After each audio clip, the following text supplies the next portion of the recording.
धन आपको भटका देता है। धन पाकर भी आप स्थिर रहें और सही मार्ग में चलते रहें, ये भगवान की कृपा नहीं, इसे विशेष कृपा कहा जाता है। नहीं तो कई बार धनी लोग ना हैंग हो जाते हैं, धन का अहंकार करने लगते हैं, कहीं सुरा सुंदरी में अपने मन को लगा देते हैं। अधिकांश आपने धनवानों के बच्चों को देखा होगा, वो चरित्र से गिरे हुए होते हैं, वो नहीं गिरते, उनका धन उनका अहंकार उन्हें गिरा देता है। उन्हें लगता है कि वो जो कर रहे हैं बढ़िया कर रहे हैं। मेरी माँ, बच्चों को धन देना अच्छी बात है, पर धन देने के पहले संस्कार देना बहुत अच्छी बात है। यदि संस्कार दे दोगे तो आपके बेटे जीवन में 1 रुपये उन्हें मत देना, वो संस्कार दोगे तो करोड़ों कमा लेंगे, और संस्कार दिए बिना तुम धन दे दोगे करोड़ों, तो वो मिट्टी में मिलाने में देर नहीं लगेगा। इसलिए हमारे शास्त्रों में धन को पहले नहीं, संस्कारों को पहले महत्व दिया जाता है। हाँ, वही कथा आप सुन रहे हैं और वही संस्कार हमारे डीपी जी मीणा जी के और आपके दोनों बेटे बड़े सुंदर हैं और बड़ा अच्छा संस्कार माँ बाप का इन्हें प्राप्त हुआ है। इनके पिता से इन्हें संस्कार मिला, इनसे इनके बच्चों को संस्कार मिलेगा। अब आपके संस्कार आपके बच्चों तक पहुंचेंगे, वो आपकी जिम्मेदारी है कि आप अपने बच्चों को कैसे संस्कार दे रहे हैं। यहाँ पिता का कर्तव्य पूरा हो गया, आपको संस्कारी बना दिया ना, पिता का कर्तव्य पूरा। अब आपका कर्तव्य है कि आप अपने बेटों को संस्कारी बनाएं, ये आपकी जिम्मेदारी है। पिता का रोल काल यहाँ पूरा हो गया। देखिए, ये दोनों भाई कथा में भी बैठे हैं, नहीं आजकल के नौजवान बच्चे कथा सुनते नहीं है, पर ये लोग बैठ के सुन रहे हैं, ये संस्कार है। कई बार कथाओं को युवा वर्ग नहीं सुनता, उनको लगता है कि सब व्यर्थ की चीजें हैं। आज हमारे बीच में आज एक माँ को श्री द्वारिका प्रसाद मीणा जी यदि मंच पे हैं तो आ जाएं, आपको शायद जाना है। आप एक माँ को गोद ले रहे हैं, श्री द्वारिका प्रसाद मीणा जी, और आज श्री भंवर सिंह मीणा जी आज 2 बूढ़ी माओं को गोद ले रहे हैं। एक बार सुंदर तालियां बजाएं हमारे डॉक्टर साहब के लिए। आप 2 वृद्ध माओं को गोद ले रहे हैं, 2 माओं का आप सहारा बन रहे हैं। भगवान आपको लंबी उम्र दे और माओं का आशीर्वाद आप पर बना रहे, सुखी रहें, संपन्न बने रहें। ये हमारी माँ बहुत दूर से आई हैं, झुंझुनू से आई हैं। एक माँ को गोद लेने का संकल्प लेके झुंझुनू से यहाँ कथा सुनने आई हैं और माँ को गोद ले रही हैं। ठीक है, ठीक है, लीजिए बेटा, लो मैया लो, आइए। ये हमारे भैया श्री, हाँ जी, अच्छा, हमारे भैया श्री डॉक्टर साहब की धर्मपत्नी श्री गायत्री देवी है। एक बार सुंदर तालियां श्री भंवर सिंह जी के लिए और आपकी धर्मपत्नी श्री गायत्री माँ के लिए बजाएं। देखिए, आपने सुंदर भाव, दोनों ने, आपने अलग एक माँ को गोद लिया, आपने अलग एक माँ को गोद लिया, और पति पत्नी दोनों ने मिलकर एक माँ बाप को गोद ले लिया। सुंदर तालियां आपके लिए, आप भी हाथ लगाइए।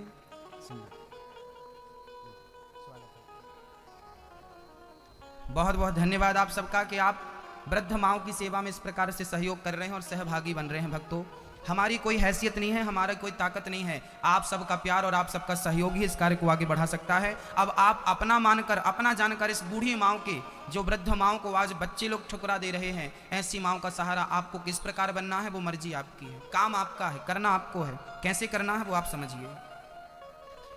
और मैं निवेदन करूंगा कि जीवन भर उन माओं की फिक्र, माओं की बारे में आप सोचते रहिएगा। आइए चलते हैं पावन सी कथा की ओर और अपने जीवन को, मन मंदिर को पावन करते हैं। कल की कथा बड़ी अद्भुत थी, है ना? अच्छा, कल की कथा से आप लोगों ने कुछ सीखा कि नहीं? क्या सीखा? किस किस ने सीखा? अच्छा, कल की कथा से जिसने सीखा हो, जिसके दिल तक पहुंची हो कल की कथा, हृदय तक पहुंची हो, वो लोग हाथ उठाएंगे। अच्छा जी, कल की कथा ने आपको सिखाया। चलिए, अब हम माइक देके आपको पूछेंगे क्या सीखा है, इसलिए आज ध्यान से सुनना, कल आपको माइक देके पूछ सकते हैं।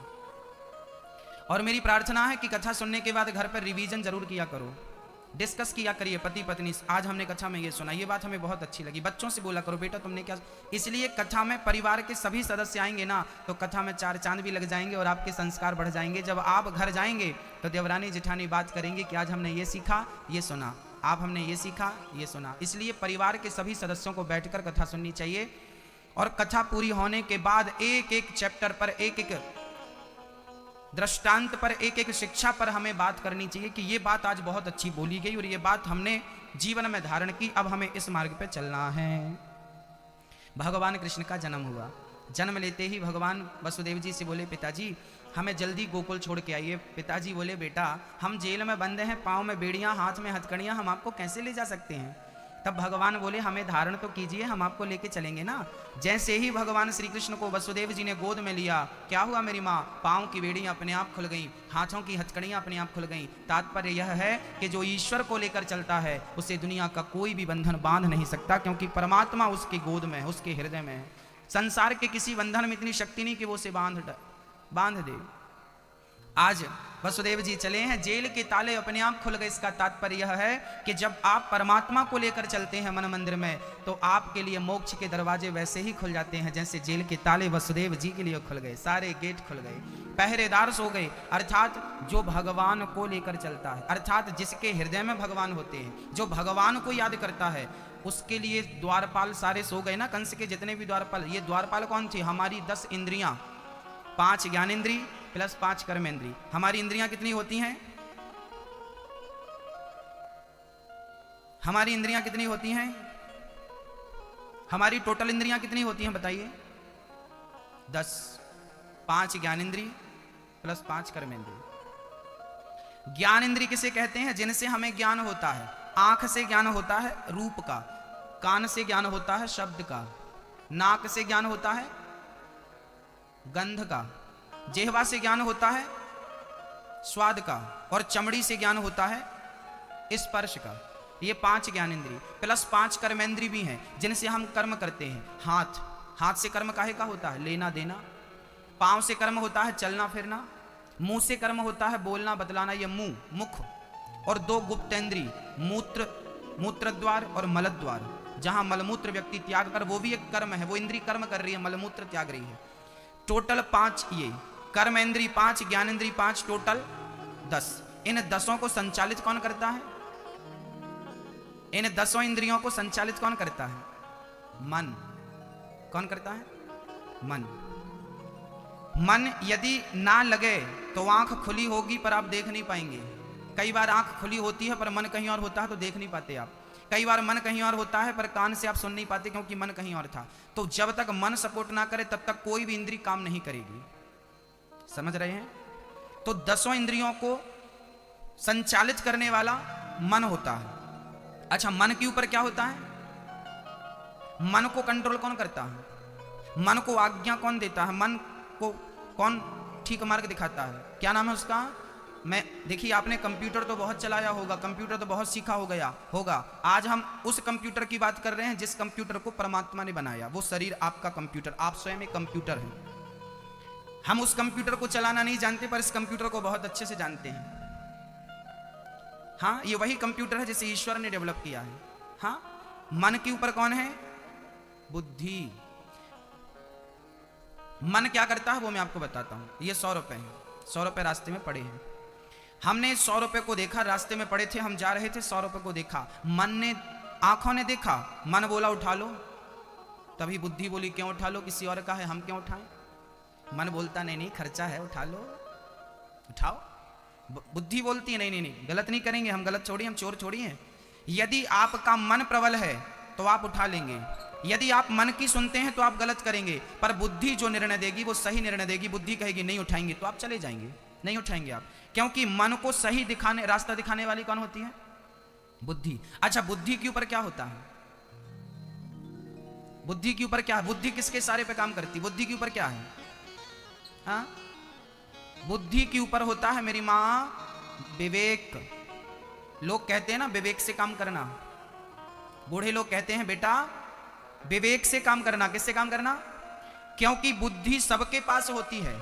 अच्छा, बुद्धि और विवेक में क्या अंतर है वो मैं आपको समझा रहा हूं। बुद्धि क्या है, ये स्त्री मेरी मां है, ये पुरुष मेरा पिता है।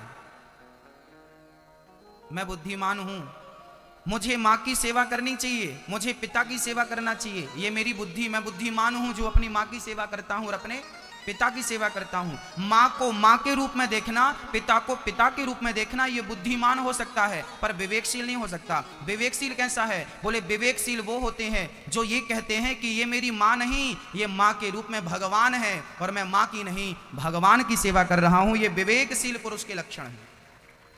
मंदिर में भगवान रहते हैं ये बुद्धिमान कहता है, कण कण में भगवान रहते हैं ये विवेकशील पुरुष होता है।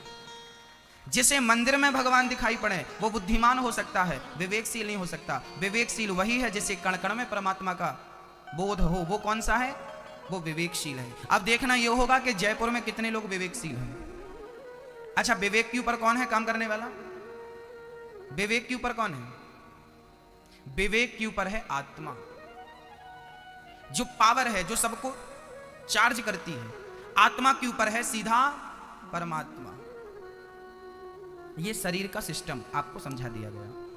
तो भगवान कृष्ण को लेकर गए तो 10 द्वारपाल सो गए, मतलब 10 इंद्रियां जो ईश्वर को लेकर चलता है उसे काम क्रोध लोभ मोह परेशान नहीं करते। जो गोविंद की शरण में रहते हैं ना, उन्हें माया परेशान नहीं करती। भक्तों, कई लोग कहते हैं गुरुजी हम बड़े परेशान हैं, हम बड़े परेशान हैं, हमारा मन हमें बहुत परेशान करता है, हमारी इच्छाएं हमें बहुत परेशान करती हैं। एक बात बता दूं, एक मछुआरा था, आज उसका मन हुआ चलो मछली पकड़ते हैं। गया, जाल लेकर गया, उसने तालाब में, पानी कमर तक था, वहां तक तो गया। अब कमर तक पानी में खड़ा हुआ और उसने जाल उठाया और यूं, जाल फेंकने वाला कैसे जाल फेंकता है वो आपने कभी देखा हो, नहीं तो देखिए, वो जाल ऐसे पकड़ता और ऐसे ये दूर, ऐसे दूर फेंकता है। तो जो दूर जाल गया तो जो मछली मछुआरे से दूर होती है वो तो उस जाल में फंस जाती है। पर एक मछली बड़ी चतुर थी, उसने 25 बार जाल डाला पर एक भी बार नहीं फंसी, क्योंकि वो मछली मछुआरे के चरणों के आसपास घूमती रही। क्योंकि जाल डालेगा तो दूर डालेगा और चरणों में तो जाल डालेगा नहीं। तो जो मछली दूर थी वो तो फंस गई, पर जो चरणों में रही वो नहीं फंसी। इसका तात्पर्य यह है मेरी माँ कि जो भगवान से दूरियां बना के रखते हैं वो माया के जाल में फंस जाते हैं, पर जो भगवान के चरणों में रहते हैं वो माया के जाल में कभी नहीं फंसते। यदि माया के जाल से बचना हो तो गोविंद की शरण ग्रहण कर लीजिएगा। कह दीजिएगा कि प्रभु मैं आपका पर आप मेरे। भगवान की शरण ग्रहण कर लीजिए। कह दीजिए कि मैं आपका हूं प्रभु, मेरे तो गिरधर गोपाल दूसरो ना कोई। हाँ, बस मेरी माँ इस प्रकार भाव बनाइएगा कि प्रभु मैं आपका हूं। भगवान कृष्ण को लेकर चले, रिमझिम रिमझिम रिमझिम बारिश होने लगी। अर्थात जो भगवान को लेकर चलेगा उसके जीवन में कृपा की बरसात तो होनी ही है। ये पानी नहीं, ये कृपा बरस रही है। आगे चले तो यमुना का जल स्तर बढ़ने लगा। यमुना भक्ति का प्रतीक है। जो भगवान को लेकर चलता है उसके जीवन में भक्ति वैसे ही बढ़ती है जैसे यमुना का जल स्तर बढ़ने लगा। आगे चले तो कृष्ण कहां ले जाके रखता है आपको? वसुदेव जी जब गोकुल पहुंचे तो वहां पर यशोदा ने कन्या को जन्म दे रखा था। उस कन्या का नाम था योग माया। वो भगवान की क्या थी? माया थी, ईश्वर की माया। अच्छा, वसुदेव जी कृष्ण को लेकर कहां पहुंच गए? माया के पास पहुंच गए। समझ रही हो मेरी मां? समझ में आए तो सिर्फ ऐसे ऐसे हिलाना, समझ में नहीं आए तो ऐसे ऐसे कर देना, हम रिवीजन करा देंगे। पर ध्यान से समझना, हमारा समझाना तब सार्थक जब आपकी समझ में आए। नहीं समझ में आए तो हम बहुत समझा दें तो भी कोई अर्थ नहीं। हाँ, और नींद आए तो बता देना, लोरी भी सुना देंगे आपको और हमें आप गप्पे लड़ा लो। हाँ, सबकी अपनी अपनी पंचायत चल ही रही है। वसुदेव जी महाराज कृष्ण को लेकर चले तो वो पहुंच कहां गए? माया के पास। याद रखना, भगवान की भक्ति में सबसे बड़ी बाधा क्या है? माया। ईश्वर को पाने का मन जिस दिन बना लोगी ना मेरी मां, उस दिन माया आपको पकड़ के अपनी तरफ खींचने लगेगी। मम माया दुरत्तया। वसुदेव जी ने भी गलती कर दी। कन्हैया को उठा के रखा और माया को उठा लिया, और जैसे माया को लेकर आए तो फिर से बेड़ियां लग गई, दरवाजे लग गए, पहरेदार जाग गए। जैसा बंधन पहले था वैसा हो गया। माधव को लेकर चले तुम बंधन से मुक्त हो गए, और माया को लेकर आए तो बंधन में बंध गए। सच्चाई यह है कि माधव बंधन से मुक्त करता है और माया तो बंधन में ही डालती है। इसलिए माया नहीं, माधव गोविंद भगवान का स्मरण बना रहेगा तो माया की ताकत नहीं कि वो भगवान के भक्त को स्पर्श भी कर सके। हम में इतनी क्षमता नहीं है कि हम माया को जीत सकें या हम माया पर विजय प्राप्त कर सकें। हाँ, यदि मेरा कन्हैया कृपा करेगा तो मैं माया से बच जाऊंगा, नहीं तो माया के चक्कर में तो सब उलझे पड़े हैं, सब परेशान है माया के लिए, सबको माया चाहिए। ये माया बड़ी बंधन में डालती है मेरी माँ। एक बार क्या हुआ, ये माया की बात आई तो मैं एक चर्चा सुना दूं। एक राजा था। आपके और हमारे जीवन में ईश्वर तक पहुंचने में बाधा क्या है समझिएगा। देखिए, अच्छा मैं आपको एक चीज समझाता हूं प्रैक्टिकली। देखिए अभी आप हमें देखिए अच्छे से, हम दिख रहे हैं आपको कि नहीं दिख रहे हैं? अब देखिए, अब दिख रहे हैं? नहीं। अच्छा, हमारे और आपके बीच में क्या आ गया? क्या गया? एक पर्दा आ गया। हम तो आपके बीच में ही है, पर हमारे और आपके बीच में यदि ये पर्दा आ जाए तो हमारा आपसे लिंक टूट जाएगा, संपर्क टूट जाएगा। किसके कारण? केवल पर्दा के कारण। भक्तों, जितने करीब हम आपके हैं और जितने करीब आप हमारे हैं, सच कहता हूं इतने ही करीब हम सबके कन्हैया हैं। भगवान भी हम सबके करीब ही हैं, पर वो नजर क्यों नहीं आते? क्योंकि ये माया का पर्दा पड़ा है ना मेरी माँ, ये माया का पर्दा जिस दिन आप हटा दोगी, कन्हैया सामने बैठा नजर आ जाएगा, वो देख लो बैठा है। ये माया का पर्दा हटता नहीं, वो नजर आता नहीं। हम दोष देते रहते हैं, भगवान दिखता नहीं, भगवान है नहीं। क्या करें भाई? एक राजा थे, एक राजा थे। वो राजा रोज जंगल में एक उन्होंने कृष्ण का मंदिर बना रखा था, बड़ा सा ठाकुर जी का। वो रोज जाते थे और वहां बैठकर 5 घंटे तक भगवान का कीर्तन, चिंतन, स्मरण करते रहते थे, बस आनंद से। एक दिन भगवान प्रसन्न हो गए, राजन मैं बड़ा खुश हूं, बोल तुझे क्या चाहिए? आज जो तू मांगेगा मैं तुझे दूंगा, मांग। क्या चाहता है? राजा ने कहा कि प्रभु मेरी एक इच्छा है कि आप सारी प्रजा को, मेरी सारी प्रजा को दर्शन दे दें, ताकि उनका भी आपके दर्शन से कल्याण और उद्धार हो जाए। आपसे मेरी प्रार्थना है कि आप मेरी पूरी प्रजा को, चूंकि मैं राजा हूं ना, तो राजा का कर्तव्य है कि प्रजा का कल्याण करे, तो मैं राजा हूं, आपसे निवेदन करता हूं कि मेरी पूरी प्रजा को आप दर्शन दो। भगवान बोले भक्ति तो आपने की है और दर्शन आप सबको देना चाहते हैं, तो अच्छा ये बताओ कि किस प्रकार दर्शन होगा? तब भगवान कृष्ण ने कहा कि राजन एक काम करना, आप कल ठीक 10 बजे अपने सारी प्रजा को मेरे पास ले आना, मैं सबको एक संग दर्शन दूंगा, एक साथ। अब राजा बड़े प्रसन्न होकर दौड़े दौड़े दौड़े दौड़े गए और उन्होंने क्या कहा?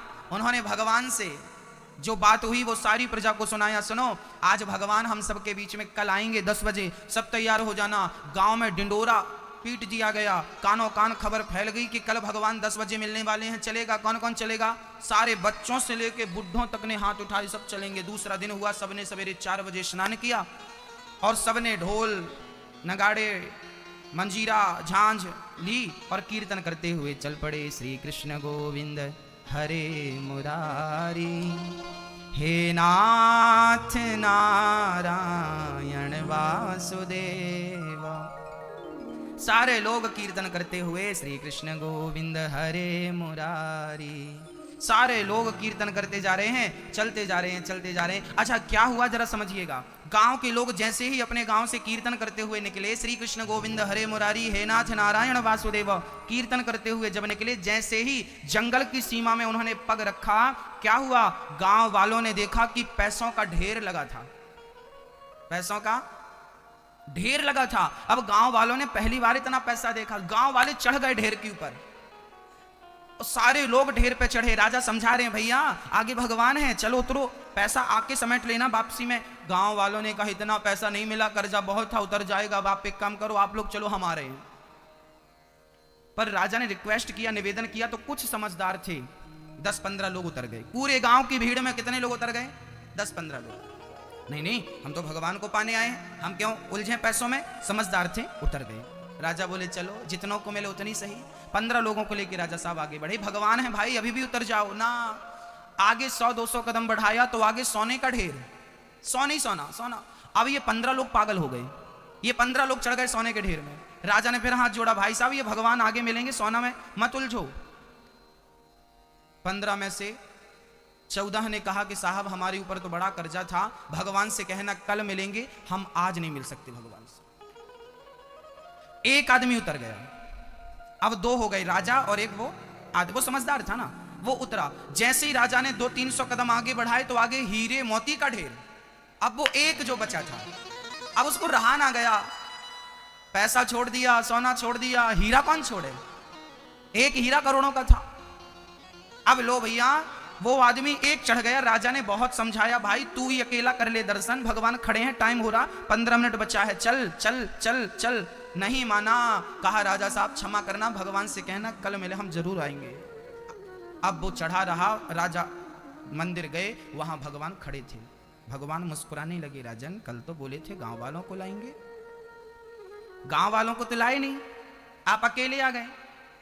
राजा साहब रोने लगे, प्रभु क्या बताऊं, बड़ी विडंबना है। गांव के सारे लोग घर से निकले तो आपका दर्शन करने के लिए ही थे, गांव के सारे लोग आपका दर्शन करने के लिए ही निकले थे, तो कहां गए? बोले रास्ते में उलझ गए।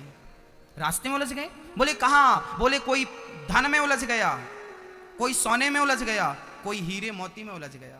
सच कहूं मेरी मां, वो उलझा हुआ प्राणी कोई और नहीं। जरा अपने दिल में हाथ रख के कहो, क्या आप लोग हीरे मोती सोना चांदी रुपया पैसा में नहीं उलझे? यदि इस सोने चांदी हीरे मोती को जिस दिन त्याग कर गोविंद के लिए आगे बढ़ोगे ना, वो तो खड़ा ही है दर्शन देने के लिए। आ जाओ, मैं खड़ा हूं दर्शन देने के लिए। हम हैं जो उतरते ही नहीं, हम हैं जिनसे मोह ममता त्यागी नहीं जाती, वो तो खड़ा है दर्शन देने के लिए। आ मेरी शरण में। मीराबाई ने अपने सोना चांदी हीरा मोती से मन को हटाया, तब उसे जाकर गिरधर गोपाल मिले।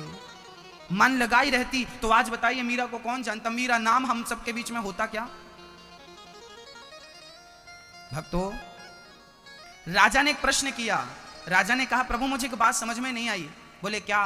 बोले जब मैं रोज आता था ना, तो मुझे हीरा मोती के ढेर नजर नहीं आते थे, सोना चांदी के ढेर नजर नहीं आते थे, और आज गांव वाले आए तो सबको सोना चांदी हीरा मोती का ढेर नजर आया। तब भगवान ने कहा, राजन तेरा मन मुझ में लगा है, तुझे हीरा मोती की जरूरत नहीं है। तुझे हीरा मोती मिला तो सारे लोग चढ़ गए ढेर पे, पर तू नहीं चढ़ा। जो हीरा मोती को छोड़कर और मेरी तरफ भागता है, उसे मैं निश्चित मिलता हूं, और जो मुझे छोड़कर हीरे मोती की तरफ भागता है, राजन जब वो गांव वाले मुझे पाने के लिए चले, तो जो मुझे पाने के लिए चलता है उन्हें रास्ते में सोना चांदी हीरा मोती मिलता है। ये हीरा मोती सोना चांदी उनके पांव की बेड़ियां हैं, जो उन्हें मुझ तक पहुंचने से रोकता है। निकले सारे थे मुझ तक पहुंचने के लिए, पर पांव में बेड़ियां किसकी पड़ गईं? रुपयों की, सोने की, हीरे की। इन बेड़ियों ने उनको, तो आप यदि कह रहे हैं कि हम बहुत धनी हैं, बहुत पैसे वाले हैं, तो याद रखना यही पैसा बेड़ी भी बन जाता है, जो ईश्वर की प्राप्ति में बाधा है। इसलिए धन हो तो धन को धर्म से जोड़ते रहना, सत्कर्म करते रहना, तब बढ़िया रहेगा। राजा चरणों में गिर पड़े। इस कथा से आपने क्या सीखा, हमें ये बताइए। ये कथा हमें क्या सिखाती है? कि माया ही भगवान तक पहुंचने में सबसे बड़ी बाधा है। जिनका मन माया में लगा है, उनका मन माधव तक नहीं पहुंच सकता, और जिनका मन माया से हट गया, उनका मन सीधा गोविंद के चरणों में चला जाएगा।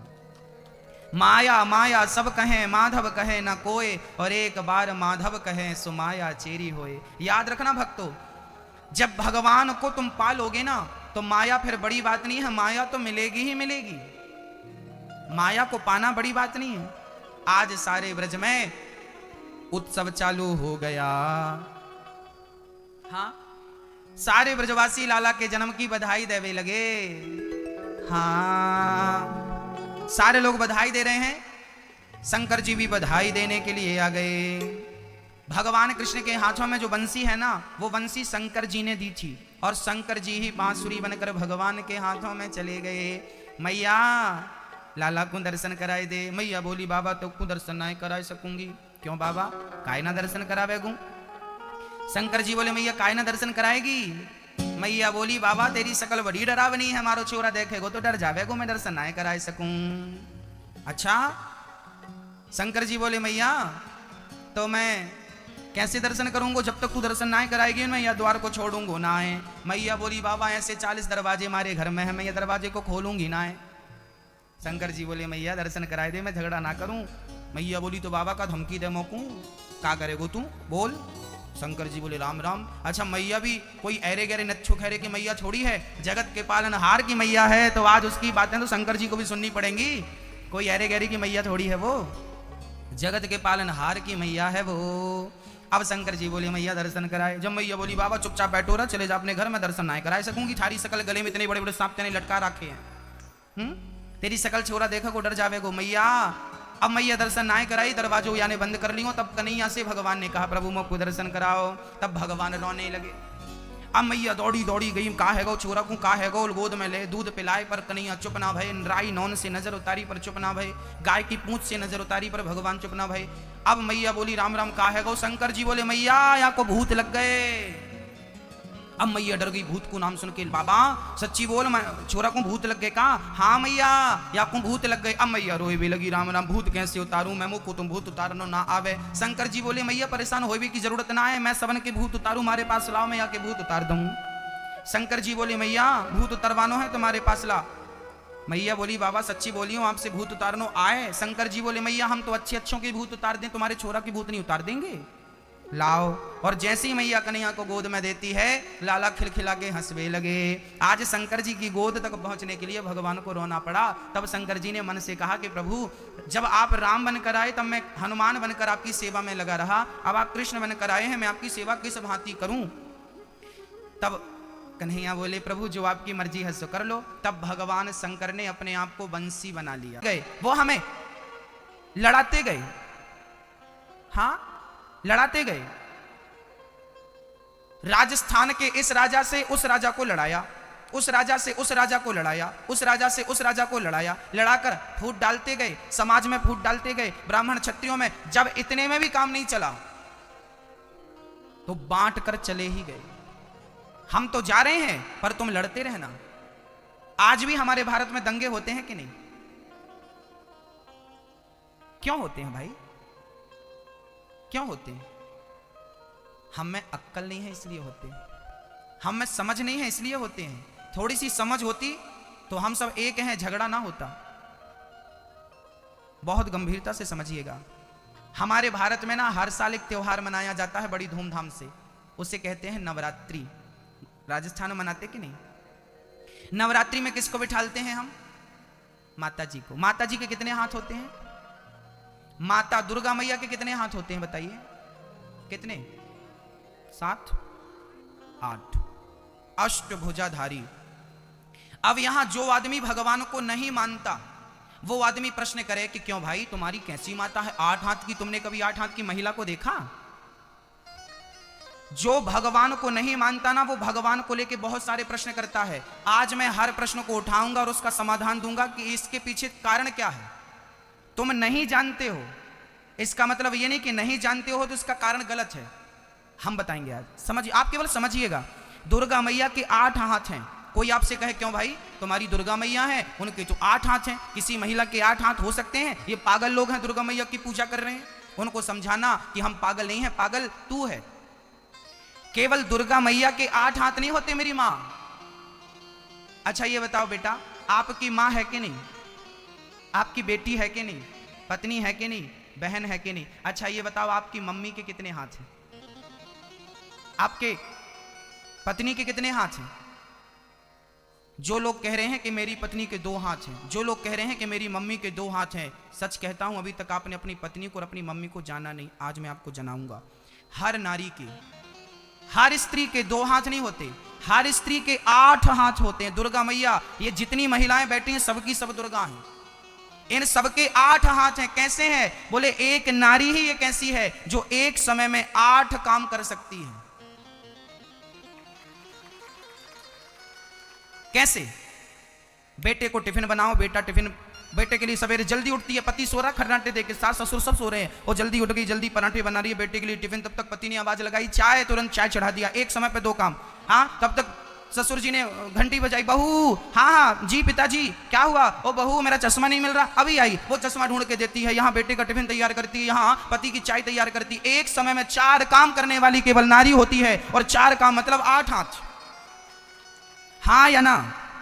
एक समय पे नारी जितना काम कर सकती है पुरुष नहीं कर सकता, घर गृहस्थी के काम।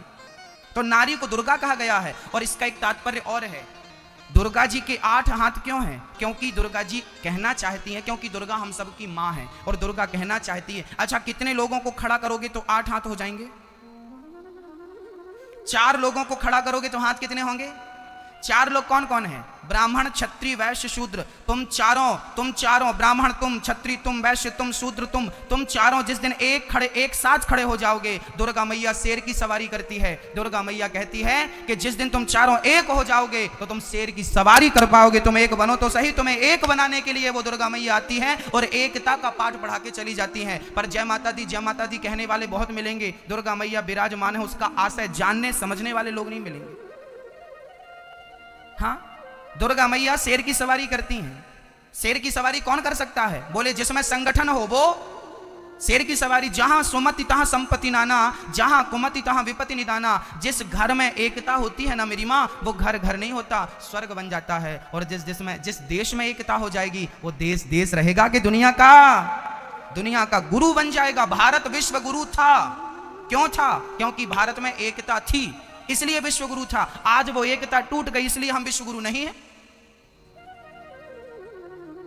जहां सुमति तहां संपत्ति, ऐसा हम नहीं रामचरितमानस कह रही है। जहां सुमति, याद रखना, आजकल हमारी ये बहनें अपनी जिठानी से झगड़ा, देवरानी से झगड़ा। आपके घर में 4 आदमी है, 4 से आप झगड़ा करती हो। आपसे 4 लोग नहीं संभल रहे हैं। जब आप अपने घर की तरक्की नहीं कर सकते, जब घर के 4 सदस्यों को लेकर नहीं चल सकते, तुम देश को क्या लेकर चलोगे? तुमसे क्या उम्मीद करेगा कोई? तुम घर की एकता को तो रख नहीं पाए, घर की अखंडता को रख नहीं पाए, देश की एकता और अखंडता को कैसे बनाओगे? आपसे क्या उम्मीद की जाए?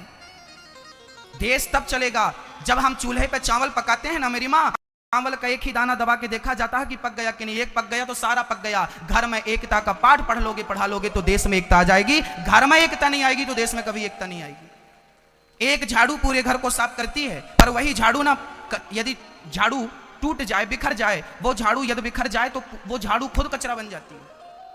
जिस झाड़ू से हम घर को साफ करते हैं, वो झाड़ू बिखर जाए तो खुद कचरा बन जाती है। यदि आप एक बन के रहोगे मेरी माँ, मेरी बहन, मेरे भाई, मेरे देशवासियों, मजाल उन मुगलों की और उन अंग्रेजों की जो आपकी तरफ आंख उठाकर कोई देख सके। क्या मजाल किसी की भारत की तरफ आंख उठाकर देख सके? तुम एक तो बनो। लड़ रहे हैं ये समाज, ये वो समाज, ये सब अपनी अपनी समाज का पाठ पढ़ रहे हैं। कोई समाज नहीं, हम एक हैं। हिंदुस्तानी बनो, भारतीय बनो। भारत रहेगा तो तुम रहोगे, तुम्हारी जात रहेगी, तुम्हारा परिवार रहेगा। और भारत मिट गया, ढूंढे नहीं मिलोगे, आप अपना अस्तित्व मिटा लोगे। आप झगड़ा लड़ाई के कारण पाकिस्तान अलग हो गया। हम एक था, हमारा भारत एक था, पाकिस्तान अलग हो गया, बांग्लादेश अलग हो गया, नेपाल अलग हो गया, तिब्बत अलग हो गया, श्रीलंका अलग हो गया। ये सारे भारत का ही हिस्सा था। बंटता गया। और ऐसे ही झगड़ा करोगे तो वो दिन दूर नहीं जब राजस्थान एक देश होगा, मध्य प्रदेश एक देश होगा, यूपी एक देश होगा, महाराष्ट्र एक देश होगा, बिहार एक देश होगा। ऐसे ही लड़ते रहे तो भारत के टुकड़े टुकड़े हो जाएंगे। इसलिए अभी निवेदन कर रहा हूं, एकता बनाइए, प्रेम बनाइए, समझदारी से जीवन यापन कीजिए। मेरी समाज, मेरी जात मत करिए। मेरा देश कहिए। मेरा भारत माता की, भारत की अखंडता, भारत की एकता की बात करिए। अपनों के बारे में पशु पक्षी भी सोच रहे हैं, देश के बारे में सोचिए, तब आप देश के सच्चे भगत बनेंगे।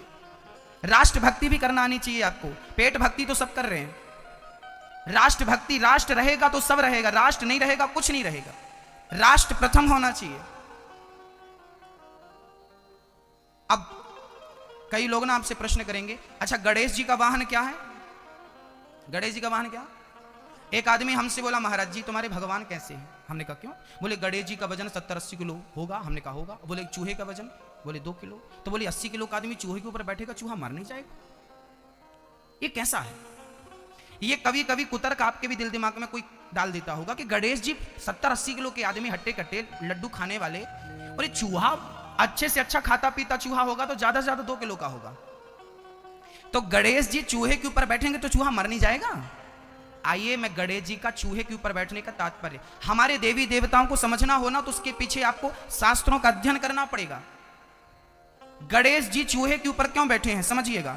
ये विषय आपको पता नहीं किसी ने पहले समझाया कि नहीं, पर हमारी जिम्मेदारी है कि हम अपने भारतीयों को सही ज्ञान दें। आपको देना चाह रहे हैं, धारण कीजिए। कोई आपको प्रश्न करे तो आप फटाक से जवाब दे सकें, इसलिए मेरा कर्तव्य है कि मैं अपने श्रोताओं को ज्ञानी बनाऊं, समझदार बनाऊं।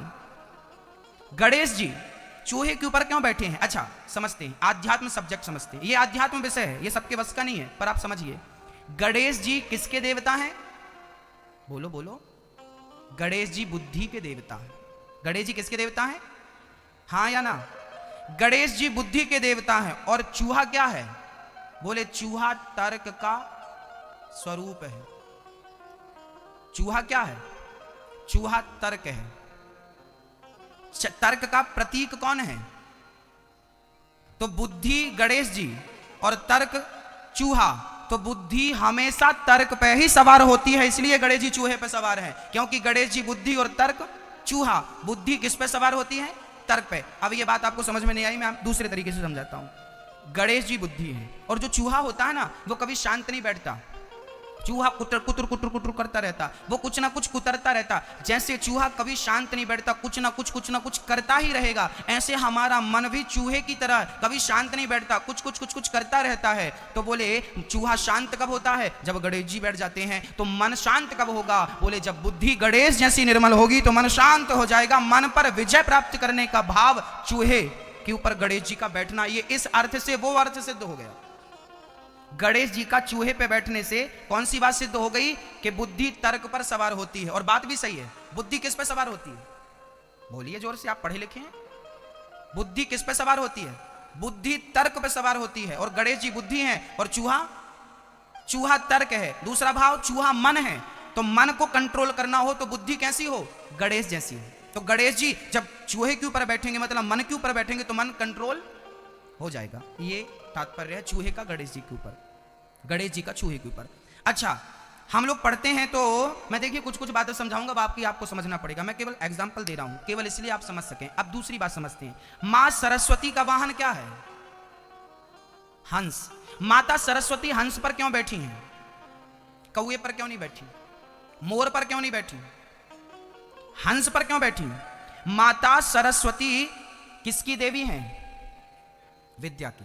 अब देखिए, बहुत समझिए, सरस्वती विद्या की देवी है, अधिष्ठात्री हैं। और विद्या कहां जाकर बैठी है? हंस के ऊपर। ये हंस का स्वभाव क्या है समझिए। हंस ये वही हंस है जो दूध को पी लेता है। दूध पानी मिक्स करके आप रखो तो एक हंस ही एक ऐसा पक्षी है जो दूध को पी लेता है और पानी को। ये बात मैं गलत बोल रहा हूं क्या? सही है ना? हंस ही एक ऐसा पक्षी है जो दूध पी लेता है, पानी छोड़ देता है। तो मां सरस्वती हंस के ऊपर बैठकर कहना चाहती हैं कि बेटा, विद्या वही अच्छी है जो सार को ग्रहण कर लिया जाए और थोथा को उड़ा दिया जाए, असार को छोड़ दिया जाए, सार को ग्रहण कर लिया जाए। ये माता सरस्वती हंस के ऊपर बैठ के हमें शिक्षा दे रही है। अब आप कहो सरस्वती तो हंस के ऊपर बैठी, हंस बैठी है तो बैठी, उसके पीछे का कारण तो जान भाई। क्या कारण है? हमारी माताएं, हमारे घर में दो चीजें होती हैं मेरी मां। एक होती है आटा चालने की चलनी, क्या होती है? एक होता है सुपड़ा, क्या बोलते हैं आपके राजा? हाँ? छाछड़ा। चलिए आप समझ गए ना, सुपड़ा बोलते, सूपा उसको बोलते हैं, सूप। चलिए आप समझ गए। हमारे घर में एक चलनी होती है, एक सुपड़ा होता है, सूपा। दोनों के कार्य अलग अलग है।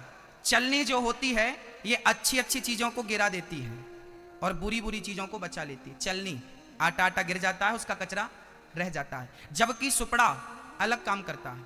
वो क्या करता है कि वो सार को बचा लेता है और थोथा मतलब असार को उड़ा देता है। अब मैं आपसे पूछना चाहता हूं कि आप चलनी हो या सुपड़ी हो? आप क्या हो? हमें क्या बनना है? चलनी बनना है या सूपा बनना है? क्या? वही ना, हमें वही बनना है जो सार को गही लहे, थोथा दे उड़ाए। जो सार को ग्रहण कर ले और असार को उड़ा दे, वही विद्या सबसे सफल विद्या मानी जाती है। जो व्यक्ति सार पर नजर रखे और असार पर दृष्टि ही न डाले, बस वही विद्वान होता है। तो सरस्वती हंस पर बैठ के ये समझा रही हैं कि तुम सूपा बनना, तुम चलनी मत बनना। ये तो कौन सी देवी किस पर बैठी, इसके पीछे कारण है। लक्ष्मी जी उल्लू पर क्यों बैठी हैं? लक्ष्मी जी बोली हमें अकेले बुलाओगे तो हम उल्लू पर बैठ के आएंगे, उल्लू बना के चली जाएंगे। और नारायण के संग बैठो, नारायण के संग बुलाओगे तो नारायण के संग जो लक्ष्मी आती हैं वो उल्लू पर नहीं, वो गरुण पर सवार होके आती हैं। और जो नारायण के संग आती हैं वो लक्ष्मी आती तो हैं, कभी जाती नहीं है। ये नारायण, ये लक्ष्मी का उल्लू पर बैठने का तात्पर्य। कौन सा देवता किस पर बैठा उसके पीछे कारण है। यदि आप आध्यात्म को नहीं जानते तो आप उसका गलत ही अर्थ कर डालेंगे, पर एक कार्य है। हमारे देवी देवता हमें समझा रहे हैं अनेक रूप में। हाँ, चलिए ये बात समझ में आ गई आपको। अब चलते हैं आगे। अच्छा, यहां पे एक बात और समझ लेते हैं, लगे हाथ। भगवान कितने हैं ये समझ लेते हैं। बताओ मैं, ये भगवान कितने हैं? बताइए भगवान कितने हैं? कितने हैं बताओ। आप बताओ मैं, ये भगवान कितने हैं? आप बताइए मैं, ये जी भगवान कितने हैं? भैया जी आप बताइए भगवान कितने हैं? ईश्वर एक है, एको ब्रह्म द्वितीयो नास्ति। अब यहां एक प्रश्न खड़ा हुआ। ये प्रश्न ना कोई आपको कर सकता है। मैं ये सारे प्रश्न इसलिए बोल रहा हूं कि जीवन में कोई आपको करे तो आप उलझे ना। कई लोग आपसे प्रश्न कर सकते हैं कि भगवान यदि एक है तो फिर राम जी का मंदिर अलग, कृष्ण जी का मंदिर अलग, दुर्गा जी का मंदिर अलग, हनुमान जी का मंदिर, भगवान एक है तो मंदिर भी एक का ही होना चाहिए ना, ये इतने सारों का मंदिर क्यों है? आइए समझते हैं इस सब्जेक्ट को। क्या होता है मैया जी, भगवान तो एक ही है, परंतु आप स्त्री, आपका पिता जब आपको देखता है तो किस रूप में देखता है? बेटी। आपका पति जब आपको देखता है तो पत्नी, आपका भाई जब आपको देखता है तो बहन, आपका बेटा जब आपको देखता है तो आप एक ही हो, पर आपको देखने वाले चूंकि चार हो गए, देखने वाले चार हो गए ना, पिता, भाई, बेटा और पति। इन चारों ने जब आप एक को देखा तो चार नजरिए से देखा कि नहीं? चार नाम हो गए आपके, पहला नाम बेटी, दूसरा नाम पत्नी, तीसरा नाम मां, चौथा नाम बहन। हाँ, आप एक ही हो, पर आप एक को देखने वाले चार लोग हैं, इसलिए आपके चार नाम हो गए और चारों के लिए आप चार रूप में भी हो। पति के लिए पत्नी का रूप है, पिता के लिए बेटी का रूप है, भाई के लिए बहन का रूप है और बेटे के लिए आप एक ही हो, पर आपको देखने वाले चार होने के कारण आपका नाम भी चार हो गया और रूप भी चार हो गए। उसी प्रकार परमात्मा एक ही है, पर उन्हें देखने वाले भक्त अनेक होने के कारण उस एक को ही अनेक नामों से और अनेक रूपों से जाना जाता है। उस एक को कोई उसे राम, कोई उसे कृष्ण, कोई उसे दुर्गा, कोई उसे हनुमान जी, कोई शंकर जी, कोई गणेश जी, अनेक रूप रूपाय विष्णवे प्रभु विष्णवे। समझ रही हो मेरी मां? जैसे एक उदाहरण और समझते, पानी गिनो, पानी बोलो, एक, बर्फ दो, भाप तीन, ओस, सवेरे सवेरे ओस गिरती है ना, कितने हो गए? चार हो गए। पानी, बर्फ, भाप, ओस, चार हो गए। चार नाम हो गए, चार रूप हो गए, पर क्या ये चार नाम और चार रूप होते हुए भी क्या ये चार हैं? पानी ही बर्फ है, पानी ही भाप है, पानी ही ओस है, नाम अलग है, रूप अलग है, पर तत्व तो पानी है। उसी प्रकार नाम अलग हो सकता है, रूप अलग हो सकता है, पर सब में वही परमात्मा एक ही अखंड रूप से बैठा है। तुम राम के रूप में देखो, तुम श्याम के रूप में देखो। अब समझना। अच्छा, पहले ये बताओ वो एक कौन है? जिस एक के बारे में आप बोल रहे हैं, एक ईश्वर एक है, उस एक का नाम बताओ, उस एक का नाम बताओ। क्या नाम उस एक का? उस एक का नाम ही नारायण है। क्या नाम है उस एक का? उस एक को ही नारायण कहते हैं, उस एक को ही विष्णु कहते हैं, उस एक को ही तिरुपति बालाजी कहते हैं, उस एक को ही खाटू श्याम कहते हैं, उस एक को ही सांवरिया सेठ कहते हैं, उस एक को ही विट्ठल कहते हैं, उसको उत्तर प्रदेश में बांके बिहारी कहते हैं, उसको अनेक प्रांतों में उस एक को अनेक नामों से जाना जाता। उसी एक को द्वारिका में द्वारिकाधीश कहते हैं, जगन्नाथ में जगन्नाथ भगवान कहते हैं, रामेश्वरम में रामेश्वर कहते हैं, बद्रीनाथ में बद्रीनाथ जी कहते हैं। उस एक को ही अनेक नामों से जाना जाता है। वही एक है, वही एक तिरुपति बालाजी हैं, वही जगन्नाथ जी हैं, वही महाराष्ट्र में विट्ठल भगवान है, वही राजस्थान में श्रीनाथ जी हैं, वही खाटू श्याम है, वही सांवरिया है, वही अनेक रूप में बैठे हैं अनेक जगहों पर। उस एक को ही हम इन रूपों में देखते हैं। तो ईश्वर बहुत है, इसका झगड़ा ना पालिएगा। अच्छा, ये भगवान बड़े हैं, वो भगवान छोटे, ऐसा भी माथा पच्ची ना करिएगा। वही है, वही सांवरिया सेठ, वही तिरुपति बालाजी है, वही तिरुपति बालाजी श्रीनाथ जी हैं, वही श्रीनाथ जी बांके बिहारी है, वही बांके बिहारी विट्ठल है, वही विट्ठल जी जगन्नाथ जी। अनेक रूप रूपाया विष्णवे प्रभु विष्णवे। वही एक अनेक रूपों में, अनेक नामों में, अनेक जगहों पर जाना जाता है, वो एक है। भक्तों, पूतना मौसी आई, पूतना का तन सुंदर था पर मन सुंदर नहीं था। क्या सुंदर था? तन सुंदर था ना। भगवान ने देखा क्या? भगवान ने तन की सुंदरता देखी नहीं। इसलिए मैं कहता हूं मेरी मां, आप लोग कढ़ाई को बाहर से ज्यादा धुलती हैं कि भीतर से? हाँ, बाहर से तो गंदी नहीं होती, गैस का जमाना है, भीतर से ही धुलना पड़ता है। ऐसे तन को भी बाहर से मत धुलिए मेरी मां, भीतर से धुलिए ना। ये मन बड़ा गंदा है, इस मन के कारण भगवान मिल नहीं पाते। अच्छा, आप लोगों ने कभी गंगा स्नान किया कि नहीं? जिसने एक भी बार गंगा नहाया हो हाथ उठाओ, हमें पता लगेगा। वाह, सबने गंगा नहा लिया, सबको प्रणाम करता हूं। थोड़ा सा पुण्य हमें भी दे देना, 2-4%। बधाई हो, आपको गंगा नहा लिया। अब की बार कभी गंगा नहाना, जितने लोग बैठे हैं बहुत कान से प्यार से सुने। अब की बार कभी आपका गंगा जाने का मौका लगे ना मेरी माँ, तो आप गंगा जरूर जाना, पर साथ में ना अपने घर से एक सीसी लेके जाना, सीसी कांच की, और उस सीसी पर आप ना अपने घर की नाली का पानी जरूर भर लेना। गंदा पानी नाली का भरना, ढक्कन लगाना, झोले पे रखना, और गंगा जी जब भी जाना 10 दिन बाद, 20 दिन बाद, 1 महीने बाद, 2 साल बाद, 5 साल बाद, जब भी आपका टूर लगे तो आप गंगा जी जाना, एक सीसी में घर की नाली का पानी जरूर भरना गंदा वाला, और वो भर के ले जाना। जब गंगा जी जाना तो वो सीसी आप गंगा में डाल देना। 4 दिन 10 दिन तक गंगा में पड़ी रहने देना। जितने दिन आप गंगा जी रुको उतने दिन पड़ी रहने देना। और जब आप वापस आए तो सीसी निकालना, ले आना, और सबको ढक्कन खोल के पिलाना, भाई सब गंगा जल पियो। कोई पिएगा? हाँ, क्यों नहीं पिएगा आप बताओ? उसमें नाली का पानी थोड़ी कोई पिएगा महाराज, वो नाली का पानी। हाँ, अब आप बताओ, वो 10 दिन से पानी में डूबी रही, शुद्ध नहीं भाई क्या? हाँ या ना? शुद्ध नहीं भाई ना? क्यों शुद्ध नहीं भाई? क्योंकि गंगा का पानी ऊपर से तो गुजरता रहा, पर अंदर जैसा था वैसा ही रहा। तो आप भी गंगा 10 बार नहा लिए, पर अंदर जैसा था वैसा ही है, तो नहाने से क्या फायदा? वो सीसी कंटिन्यू 10 दिन तक डूबी रही, क्या वो शुद्ध हो सकी गंगा में? यदि वो सीसी गंगा में डूब कर शुद्ध नहीं हो सकी तो तुम 2 डुबकियां लगा के कैसे शुद्ध हो गए? मेरी मां, इसका अर्थ ये नहीं है कि गंगा नहीं नहाना चाहिए, मुझे बड़ा पाप लगेगा। इसका अर्थ ये नहीं है कि गंगा नहीं जाना चाहिए। गंगा जाओ, गंगा नहाओ, गंगा पवित्र करती है, परंतु गंगा नहाने का अर्थ ये है कि गंगा जी का जल अपने हाथ में लेकर कहो कि हे गंगा मैया, जितना पवित्र आपका जल है, आज से मैं अपने मन को इतना ही पवित्र करूंगा। यही गंगा स्नान करने का सही अर्थ है। गंगा नहाया, तन को धोया, पर मन तो कपट है, क्रोध है। अब मैं गंगा नहाने के पहले अपनी माँ को गाली दूं, माँ को मारूं, माँ पे अत्याचार करूं, पत्नी को मारूं, पत्नी पे अत्याचार करूं, झूठ बोलूं, कपट करूं, और गंगा नहाने के बाद भी ये सब करता रहूं, तो गंगा नहाने का कोई अर्थ है? गंगा नहाने से बुद्धि सुधरी क्या? एक मैया बोली, महाराज मैं 4 धाम कर आई। अच्छा, मैं तो लहसुन भी नहीं खाती, मैं तो प्याज भी नहीं खाती। अच्छा, हाँ, मैं 4 धाम कर आई, लहसुन प्याज सब छोड़ दिया, पर पड़ोसन के घर बैठ के दिन भर बहू की बुराई करती रहती थी। इनसे लहसुन छूट गया, इनसे प्याज छूट गई, पर बहू की निंदा। तो क्या लहसुन प्याज छोड़ना सफल हुआ? क्या 4 धाम करना सफल हुआ? मेरी मां, गंगा नहाने से यदि कोई मुक्त हो जाता तो चलो हम सारे लोग पाप करते हैं और नहा लेंगे गंगा जी, फिर पुण्य क्यों कर किया जाए, पाप ही पाप किया जाए, मरते समय नहा लेंगे।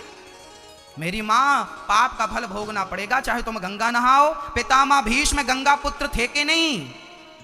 पितामह भीष्म किसके बेटे थे, नाम बताओ? पितामह भीष्म की मां गंगा मैया।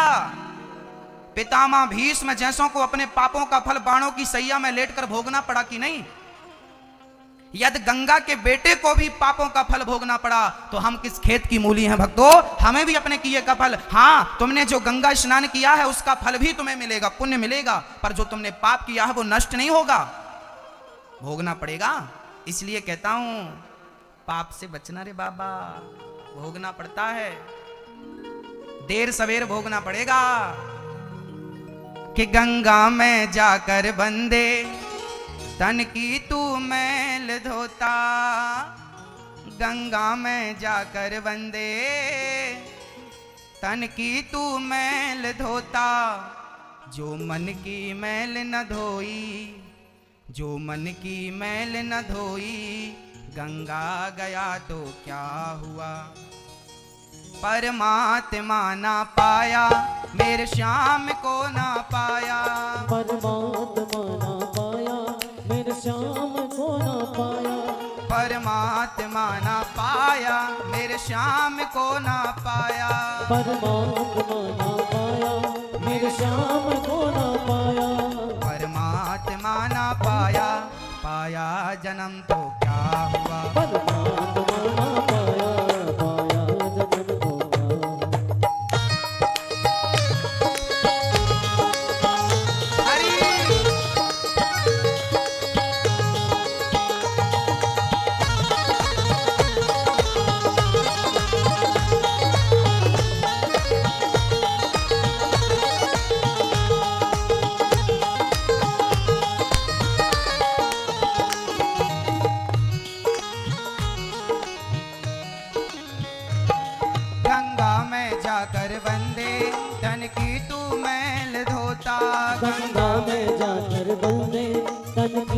मैल धोता। गंगा में जाकर बंदे तन की तू मैल धोता। गंगा में जाकर बंदे तन की तू मैल धोता। जो मन की मैल न धोई, जो मन की मैल न धोई, गंगा गया तो क्या हुआ। जो मन की मैल धोई गंगा गया तो क्या हुआ। जो मन की मैल न धोई, गंगा गया तो क्या हुआ। जो मन की मैल न धोई गंगा गया तो क्या हुआ।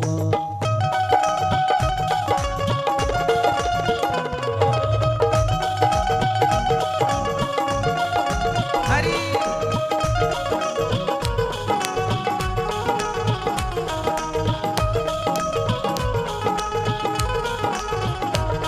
कपड़े रंगा के बंदे दुनिया में घूमता है। कपड़े रंगा कर बंदे दुनिया में घूमता है। कपड़े रंगाने से कोई संत नहीं बन जाता। क्या रंगाना है? मन को रंगाना पगले, मन को रंगाना पगले, कपड़े रंगा तो क्या हुआ। मन को रंगाना बदले कपड़े रंगा तो क्या हुआ। परमात्मा ना पाया, पाया जन्म तो क्या हुआ। परमात्मा ना पाया, पाया जन्म, पाया जन्म, पाया जन्म तो क्या हुआ। गंगा में जाकर बंदे तन की तू मैल धोता। जो मन की मैल न धोई, गंगा गया तो क्या हुआ। परमात्मा ना पाया, मेरे श्याम को ना पाया। अच्छा ये बताओ मैया, ओ मेरी माँ, पीछे मैया आवाज आ रही है ना? आप सुन रही हो ना? हाथ उठाओ सुन रही हो तो। अच्छा जी, दाद भैया जी आप लोग? अच्छा जी, सब सुन रहे हैं। और टीवी वाले वक्त तो आप भी हाथ उठाओ। हाँ सुन रहे हैं आप लोग भी। हाँ। बोलो राधे राधे। अच्छा मैया जी, भैया जी आप भी, और आप भी जरा ध्यान से सुनिए और बताइए। अच्छा बताओ, ये मानव का तन किसको पाने के लिए मिला है? बस ये बता दो, किसे पाने के लिए मिला है? बोलो जोर से। परमात्मा को, ईश्वर को, भगवान को। सही बोल रहे हैं। अच्छा आप लोगों ने लगभग सब कुछ पा लिया है, बस एक चीज पानी बाकी है कि नहीं? है ना? अब पूरा दिल दिमाग वहीं लगाइए और भगवान को प्राप्त कर लीजिए। ईश्वर को नहीं पाया, सब कुछ पाया तो क्या हुआ? क्या पाया भाई? जिसे पाने आए थे उसे तो, जिस काम को करने आए थे वो तो हुआ नहीं आपसे, तो दूसरे काम बहुत से कर लिए जिनका कोई संबंध नहीं था, तो क्या हुआ? एक छोटा सा दृष्टांत आपको समझाएगा। एक पिता ने अपने बेटे को 100 रुपए दिया। एक पिता ने अपने बेटे को 100 रुपए दिया, कहा बेटा जाओ बाजार 100 रुपए ले लो और वहां से बढ़िया ताजे ताजे अच्छे अच्छे मधुर मधुर फल लेकर आओ। बेटा गया बाजार में, वहां देखा कि एक मंदारी बंदर को नचा रहा था। कौन नचा रहा था? मंदारी। किसको नचा रहा था? बंदर को। ये साहब 100 का नोट जेब में रखते हैं और खड़े होकर बंदर के नाच को देखते हैं। बंदर नाच रहा था, मंदारी नचा रहा था। बंदर ससुराल जाएगा तो कैसे जाएगा? पैदल जाएगा कि गाड़ी से जाएगा? तो वो गाड़ी में चढ़ के बताता। तो जाके जमीन में बैठेगा कि दरी में बैठेगा? तो वो दरी में बैठ के बताता। ये नाच चल रहा था। सारे लोग, भीड़ बहुत लगी थी, वो भी खड़ा हो गया। जब खेल पूरा हुआ तो बंदर ने कटोरा उठाया, सबसे मांगा। तो साहब उस बंदर के खेल में इतने डूब गए, उन्हें इतना अच्छा लगा, इतना मजा आया कि उन्होंने 100 रुपए निकालकर बंदर के कटोरे में डाल दिया। बंदर तो चला गया। अब इन्हें याद आया कि मुझे पिता ने भेजा क्यों था? अच्छा, ये फल लेने भेजा था। जब वो फल लेने के लिए बाजार की तरफ गए तब तक दुकानें बंद हो चुकी थी। बंद हो चुकी थी। अब खाली हाथ पिता के पास गया। पिता ने कहा क्यों भाई, मैंने फल लेने भेजा था, लाया कि नहीं? पिताजी मैं नहीं लाया। क्यों? बोले दुकानें बंद हो गई थी। तो पिता ने कहा कोई बात नहीं, तो पैसे वापस कर। पैसे भी खर्च हो गए। पैसे भी खर्च हो गए और दुकानों तक जब पहुंचा, जब दुकानें बंद हो चुकी, पैसे कहां खर्च हो गए? बोले बंदर के नाच में, खेल में। अब इसका विषय समझिए। एक पिता ने बेटे को कितने रुपए दिया? वो पिता कौन है? वो पिता है परम पिता ईश्वर। उस पिता ने हम सबको 100 रुपए दिया। 100 रुपए मतलब 100 साल की उम्र। कितनी उम्र है आपके पास? 100 साल। उस पिता ने तुम्हें 100 रुपए मतलब 100 साल की उम्र दिया और कहा कि जाओ बाजार से अच्छे अच्छे फल लेके आओ। ये संसार एक बाजार है और इस बाजार में तुम्हें भेजा है अच्छे फल मतलब अच्छे अच्छे कर्मों का, अच्छे अच्छे कर्मों का, बोलिए, अच्छे अच्छे अच्छे अच्छे कर्मों का फल लेने के लिए तुम्हें यहां भेजा है। पर हम यहां आए तो यहां हमें मंदारी का खेल नजर आ गया। ये मंदारी का खेल क्या है? बोले कभी पत्नी पति को नचाती है, तो कभी पति पत्नी को नचाता है, तो कभी मम्मी पापा बच्चे को बोलते हैं बेटा नाच नाच, बेटा भी नाचता है। मम्मी पापा बड़े गदगद होते हैं, खुश होते हैं। ये सच्ची बताना मेरी माँ, ये माताएं बोलती रहती, हम सवेरे से शाम तक नाचती रहती। ये पुरुष बोलते हम भी तो नाच रहे हैं, तुम अकेली थोड़ी नाच रही हो। तो सच्ची बताना मेरी माँ, हम सब ये बंदर की तरह नाच रहे हैं कि नहीं? ये संसार एक बाजार है, ये संसार एक मेला है और इस मेला में हम सब नाच रहे हैं, हाँ या ना? कभी पत्नी के लिए, कभी पति के लिए, कभी बच्चों के लिए, कभी बच्चों की खुशी के लिए हम नाच रहे हैं। और नाचते नाचते कितने रुपए खर्च हो गए? 100 रुपए का मतलब आपका पत्नी में, बच्चों में, परिवार में, धन दौलत में ही कितने साल खर्च हो गए? बोले 100 साल रुपए, 100 रुपए खर्च हो गए। अच्छा, जब तक जीवन में कोई गुरु आया और उसने कहा कि बेटा तुम यहां क्यों आए हो, क्या करने आए हो, जब तक याद आया कि पिता ने क्यों भेजा था, तब तक बाजार गए तो दुकानें बंद हो चुकी थी। जब तक तुम्हें समझ में आएगी ना अनिरुद्ध की बातें, तब तक बहुत देर हो चुकी होगी, बुढ़ापा आ गया होगा। आंख बंद होने का, दुकान बंद हो गई मतलब आंखें बंद हो गई। और जब यहां से जाओगे तो भगवान पूछेंगे क्यों भाई आ गए? बाजार भेजा था 100 रुपए देके, क्या लाए हो? कुछ नहीं लाए। तो भाई पैसे वापस करो। पैसे भी खर्च हो गए, सारी उम्र भी खर्च हो गई और हाथ भी कुछ नहीं लगा। जो तुम्हें लेकर जाना था अच्छे अच्छे कर्मों का फल, इसलिए तो संत कहते हैं हाँ अच्छी करनी कर लो रे भैया, कर में न करियो काला। लाख आंख से देख रहा है तुझे देखने वाला, सच की खेती कर लो चतुर नर, समय गुजरता जाता मेरे मालिक की दुकान में सब लोगों का खाता। अच्छी करनी कर लो रे भैया, कर में न करियो काला। लाख आंख से देख रहा है तुझे देखने वाला, अच्छे से कर्म कर लो, नहीं तो 100 रुपए खर्च हो जाएंगे। अच्छा, आपके कितने रुपए खर्च हो गए बताओ?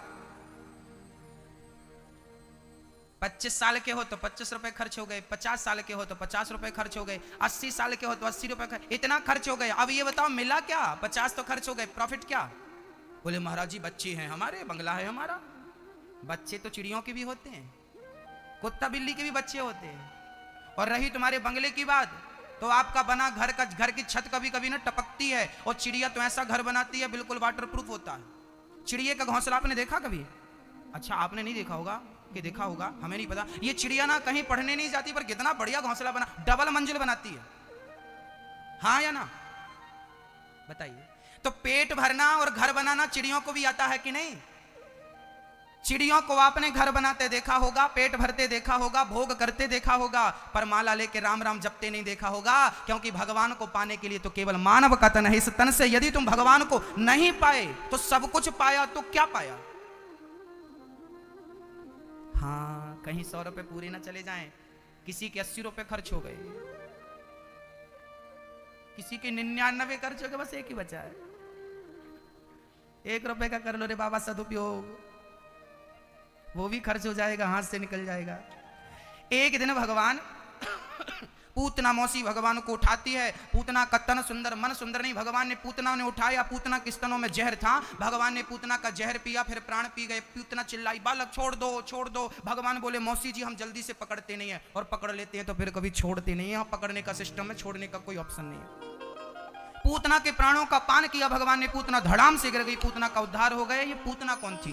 राजा बलि की बेटी रत्नमाला। जब वामन भगवान 3 पग भूमि लेने गए तो वामन भगवान को देखकर रत्नमाला ने कहा कि इतना सुंदर क्यूट बेटा मेरा होता तो मैं इसे दूध पिलाती। भगवान बोले तथास्तु। और जब 3 पग भूमि में सब नाप लिया तो बोली ऐसा बेटा मेरा होता छलिया तो जहर पिला के मार डालती। भगवान बोले ये भी तथास्तु। आज वही पूतना, वही रत्नमाला पूतना बनी जो जहर भी पिला रही है और बच्चे की तरह गोद में भी उठा रही है। तो दूध भी पिया, जहर भी पिया, एक समय में दोनों वरदान पूरा हुआ। अब भगवान ने क्या किया? एक दिन भगवान करवट बदलते, बच्चे करवट बदलते ना। जब भगवान ने करवट बदली मेरी मां, तो मां यशोदा ने उत्सव रखा। क्या रखा? उत्सव रखा। जब करवट बदली गई तो उत्सव रखा गया। और उत्सव कैसा था? इतना बढ़िया उत्सव था कि भगवान श्री कृष्ण को छकड़े के नीचे डालकर, छकड़े के नीचे डाला और ऊपर सामान भर दिया, गाड़ी में ये वो सब भर दिया। अब जब कन्हैया जागी तो भगवान रोने लगे, मैया को पुकारने लगे। मैया तो काम पे व्यस्त थी। अच्छा, गाड़ी के नीचे भगवान को बिठाया, ऊपर सामान को भर दिया। हम लोगों भी यही गलती करते हैं कभी कभी। हम लोग भी जिंदगी की गाड़ी में भगवान को नीचे कर देते हैं और अपने सामान को ऊपर भर लेते हैं। और जब ऐसा होता तो भगवान ने गाड़ी में एक ठोकर लगाई और गाड़ी धम्म से नीचे गिरी, उलट पलट के गिरी, टूट गई, चकनाचूर हो गई। भक्तों, जीवन की गाड़ी में भगवान को नीचे नहीं, कहां? ऊपर रखो, पीछे नहीं, आगे। देखिए हमारे आगे कौन बैठे हैं? कौन बैठे? ठाकुर जी। क्यों बैठे हैं? क्योंकि हमारी गाड़ी यही चलाते हैं। जिस दिशा में ये ले जाएं उस दिशा में गाड़ी जाती है, जहां ये ले जाए वहां जाती है। इन्होंने कहा कि अब जयपुर चलो, जयपुर आ गए। अब जयपुर के बाद 7 तारीख को यहां कथा पूरी होगी, 8 को एक दिन रास्ते में चलने में लगेगा, 9 तारीख से कथा फिर प्रारंभ हो जाएगी। छत्तीसगढ़ में दंतेवाड़ा नाम सुना होगा आपने। दंतेवाड़ा में कथा स्टार्ट हो जाएगी, वहां कथा 7 दिन चलेगी। वो कथा 15 को पूरी होगी। 16 से फिर मध्य प्रदेश में होशंगाबाद के पास शुकतवा नाम की एक जगह है, वहां कथा स्टार्ट हो जाएगी। वो कथा पूरी होगी। उसके बाद आसाम, आसाम बोले तो होजई, आसाम में एक गुवाहाटी के आगे होजई जगह है, होजई में कथा 24 जनवरी से शुरू हो जाएगी। उसके बाद फिर जबलपुर में 1 फरवरी से शुरू हो जाएगी। फिर 10 फरवरी से शहडोल के पास शुरू हो जाएगी, मानपुर में। बस ये सिलसिला चलता रहता है। बस जीवन में ये भाव रखना है कि हमारी गाड़ी कौन चला रहा है? हमारी गाड़ी कौन चला रहा है? कन्हैया चला रहे हैं। अच्छा, सबके पालनहार कौन है आप बताइए? सबके पालनहार कौन? सबके पालनहार भगवान श्री कृष्ण हैं। सकटासुर का भगवान ने उद्धार कर दिया। बोलिए भक्त वत्सल भगवान की जय जय श्री राधे। शकटासुर को भगवान ने मारा। यहां एक बढ़िया आध्यात्म बात है, मैं आप तक वो बात पहुंचाऊंगा। बहुत ध्यान पूर्वक उस चर्चा को श्रवण करें। अच्छा, कई बार हम लोग देखते हैं कि पूतना मौसी को मारा, भगवान ने शकटासुर को मारा। अब यशोदा मैया आई, चौरे ब्रजवासी मेरे छोरा ने, ये गाड़ी ऐसे कैसे गिर गई? मैया तेरे लाला ने 1 लात जमाई तो गाड़ी उलट पलट के जमीन पे गिर गई। अच्छा, हाँ। अब मैया को लगा राम राम, मेरे छोटे से छोरे ने इतनी बड़ी गाड़ी को कैसे मार लगाई होगी। अच्छा, मैया को लग रहा था कि वो अपने आप हो गया, जबकि भगवान ने गाड़ी को उलट पलट करके गिरा दिया। इस मर्म को मैया यशोदा तो जान नहीं पाई, परंतु लीला चलती रही। यहां मैं आपको एक बात समझाऊंगा। अच्छा बताइए, आपकी गाड़ी भी कौन चलाता है? कौन चलाता है? भगवान चलाते हैं कि खुद आप चलाते हैं? भगवान चलाते हैं। अच्छा, कई बार ना आप लोग एक गलती करते हैं, वो गलती ना करें इसलिए मैं ये बात आपको पहुंचा रहा हूं, बहुत ध्यान से सुनिएगा। गलती क्या होती है? कई बार हम लोगों को ये लगने लगता है हम कर रहे हैं। क्या लगने लगता है? हमने किया, हमने किया, हमने किया। अभी तो आप सब बोलेंगे सब भगवान चला रहे हैं, भगवान कर रहे हैं, और घर जाते ही बोलने लगेंगे ये हमारा, ये हमारा, ये हमारा, महाराज जी ये सारा हमारा, ये हमारा, सब हमारा। अभी बोल रहे हैं। आप मंदिर में अलग दलीलें देते हैं, भगवान के दरबार में अलग दलीलें होती हैं। मंदिर में आप कहते हैं तन भी तेरा, मन भी तेरा, धन भी तेरा, प्रभु सब कुछ है तेरा, और तेरा तुझको अर्पण क्या लागे मेरा। ओम जय जगदीश हरे। और जैसे ही मंदिर से बाहर निकला, ये पत्नी मेरी, बेटा मेरा, ये सब कुछ है मेरा। मेरा मुझको दे दो, जल्दी से मुझको दे दो, प्रभु क्या लागे तेरा, ओम जय जगदीश हरे। ये दलीलें अलग हो जाती है। हम लोग कहने लगते हैं ये सब हमारा है, ये सब हमारा। हम भगवान के सामने तो खूब कहते हैं सब प्रभु आपका है, आपका है। जो भगवान के सामने कह रहे हो वही भगवान के पीठ पीछे भी कहो कि प्रभु सब तेरा ही है, मेरा कुछ नहीं है। सबका पालनहार तू ही है, सब कुछ करने वाला तू ही है, मैं कुछ नहीं हूं, मेरा अस्तित्व नहीं है। अच्छा बताइए मेरी क्या हैसियत है? आजकल मैंने लोगों को देखा है, कई लोगों को थोड़ी सी दौलत, किसी को थोड़ी सी दौलत मिल जाए, धन संपत्ति मिल जाए तो वो ऐसे ऐसे चलता है। आपने देखा होगा किसी को थोड़ी सी प्रॉपर्टी मिल जाए, धन दौलत मिल जाए तो वो, देखिए आम के वृक्ष में जब फल लगते हैं ना तो वो फलदार वृक्ष अकड़ता नहीं है बल्कि और झुक जाता है। ईश्वर ने तुम्हें जितनी संपन्नता दी है उतने झुक जाओ, उतने सरल, उतने सहज, उतने सरल बन करके लोगों की